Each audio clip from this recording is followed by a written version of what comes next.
नमस्कार दोस्तों, मेरा नाम है आशुतोष और आप देख रहे हैं डायनामिक इम्पल्शन।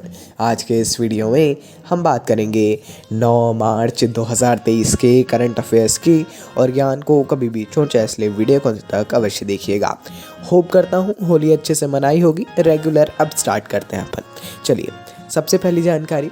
केंद्रीय मंत्री हरदीप सिंह पुरी ने स्वच्छ भारत मिशन शहरी 2.0 के तहत स्वच्छोत्सव की शुरुआत की है। यह 3 सप्ताह की महिला नेतृत्व वाला स्वच्छता अभियान है।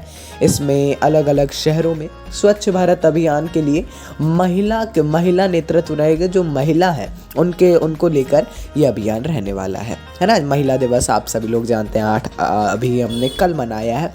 इसका उद्देश्य स्वच्छता में महिलाओं के नेतृत्व वाली स्वच्छता में संक्रमण को पहचानना और जश्न मनाना है। इसका अर्थ है जो महिला है वही महिला को समझाएं ऐसे, और खासकर स्वच्छता में महिलाओं के योगदान को देखें, और इसमें एक अवार्ड भी है। आइए आगे बढ़ते हैं। Nationalist democratic progressive party NDPP नाम, अभी आप यदि न्यूज़ वगैरह देखते होंगे पॉलिटिकल, तो इस नाम को तो आप सभी लोग जानते होंगे। इसके नेता हैं नेफ्यू रियो, नाम भी इनका भी सुना होगा। ये नागालैंड के मुख्यमंत्री के रूप में इन्होंने हाल ही में शपथ ली है, कल ही। राज्य में 2 उप मुख्यमंत्री होंगे, है ना, जिसमें ये गठबंधन की सरकार बनी है। NDPP के मुख्यमंत्री हैं जो पहले भी थे, लेकिन उप मुख्यमंत्री भाजपा और NDPP दोनों के सहयोगी होंगे, 2 होंगे, एक NDPP के एक भाजपा के, जैसे कि चलता है। आपने महाराष्ट्र में भी देखा होगा। बाकी अब जो हालत है उसके हम कुछ टिप्पणी नहीं करेंगे, हम पहले एक उदाहरण देके आपको समझा रहे हैं। अगली न्यूज़ भी इसी से जुड़ी हुई होगी। बीजेपी के माणिक साह ने दूसरे कार्यकाल के लिए त्रिपुरा के मुख्यमंत्री के रूप में शपथ ली है। माणिक साह नाम सुना होगा। दूसरा कार्यकाल, फिर भी इन्होंने पहला कार्यकाल 5 साल नहीं, बीच से आए थे, है ना, उसके पहले कोई और थे। इन्होंने शपथ ली है दूसरी बार।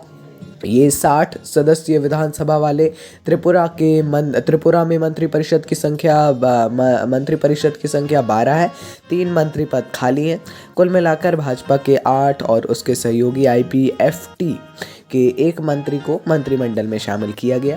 अगर आप उसी राज्य से हैं तो ये नीचे की जानकारी किसी भी राज्य से आपको होना चाहिए, और नहीं है तो इसको आप इग्नोर भी कर सकते हैं, लेकिन पढ़ेंगे तो अच्छी बात होगी। अगली जानकारी भी लगभग ऐसी ही है। एक बार फिर, नेशनल पीपल्स पार्टी, ये NDPP नहीं है, ये NPP है ना, इसमें कंफ्यूज मत होइएगा। इसके प्रमुख जो हैं कोनराड के संगमा, इनका नाम भी सुना होगा आपने।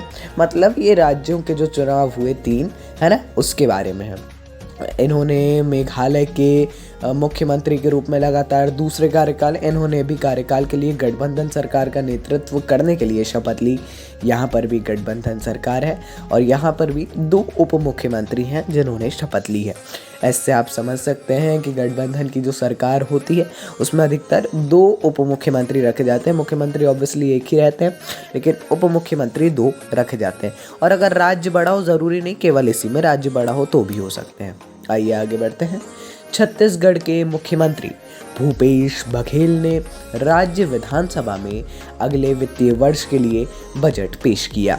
आपने ज़रूर इसके बारे में, अब तो अलग अलग बजट पेश हो रहे हैं, है ना, लगभग हम अगर नहीं भी ले पाए जानकारी आपके राज्य में यदि हो, हालांकि दूसरे राज्यों का उतना वो नहीं रहता, बस ये जान लिया करिए कि कैसा क्या है। कुछ खास बात है क्या? मध्य प्रदेश में लाडली बहना योजना, अब छत्तीसगढ़ में क्या है, 18 से 35 वर्ष आयु वर्ग के ऐसे बेरोजगार युवकों को 2500 रुपये बेरोजगारी भत्ता दिया जाएगा जिनकी पारिवारिक वार्षिक आय 2.5 लाख से कम है। वही है, मतलब ये सारी चीज़ें जो नई योजना है, लाडली बहना भी और ये भी लगभग एक जैसी ही है। आइए आगे बढ़ते हैं। BSC और UN वुमेन इंडिया, BSC मतलब बॉम्बे स्टॉक एक्सचेंज, इसमें कंफ्यूज नहीं होना है, और UN women India, United Nations women उसमें भी इंडिया की जो शाखा है, इन दोनों ने मिलकर एक नया कार्यक्रम फिन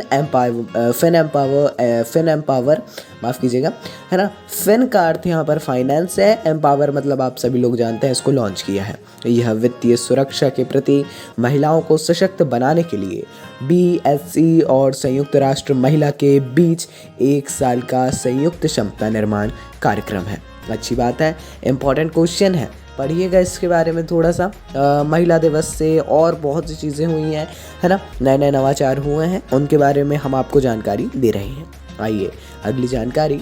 अंतर्राष्ट्रीय समूह ACI द्वारा दिल्ली हवाई अड्डे को एशिया प्रशांत क्षेत्र में सबसे अच्छे और स्वच्छ हवाई अड्डों में से एक के रूप में घोषित किया गया है। यदि बोला जाए इसके अनुसार भारत का सबसे स्वच्छ, ये तो एशिया प्रशांत क्षेत्र का है ना, सबसे स्वच्छ में से एक, लेकिन भारत में ये सबसे स्वच्छ अभी माना जा रहा है। इंदिरा गांधी अंतर्राष्ट्रीय हवाई अड्डा, जिसे दिल्ली हवाई अड्डा भी बोला जाता है, इसने 40 मिलियन से अधिक यात्रियों को प्रति वर्ष की श्रेणी में 2022 के लिए हवाई सेवा गुणवत्ता सर्वश्रेष्ठ हवाई अड्डे का पुरस्कार भी जीता है। बहुत बहुत बधाई, बहुत बहुत अच्छी बात है, भारत का नाम रोशन हो रहा है। चलिए तो दोस्तों, आज के इस वीडियो की ये थी अंतिम जानकारी।